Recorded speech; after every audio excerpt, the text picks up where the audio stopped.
հանձնաժողովը կարգավորող հանձնաժողով եւ ունի կարգավորիչ գործառույթներ, հանձնաժողովը ունի նաեւ կանխարգելիչ գործառույթներ, բայց դրանք բավարար չեն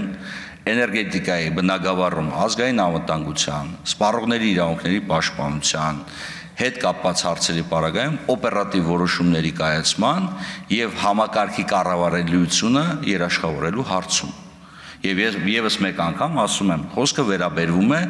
այն միջոցառումների մասին, որոնք պետք է իրականացնեն արագ, դրանք ժամանակավոր միջոցառումներ են եւ վերջնական որոշում պետք է կայացնի, ինչպես արդեն նշեցի, հանձնաժողովը։ Կոլապս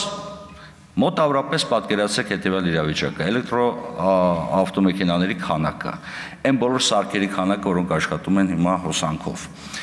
1-2 օր հոսանքի բացակայությունը կարող է վերածվել լրջագույն կոլապսի, եւ մենք դրա օրինակը ունենք Իսպանիայում։ Եվ քննությունը առ այսօր շարունակում է, թե ինչպես տեղի ունեցավ, որ Իսպանիան բախվեց այդպիսի blackout-ի հետ։ Եվ դրա հետևանքները կարող են իրոք անկանխատեսելի լինել։ Հիմա ինչ չեք ուզում, որ պետությունը ունենա միջոցներ կանխարգելելու նման իրավիճակները։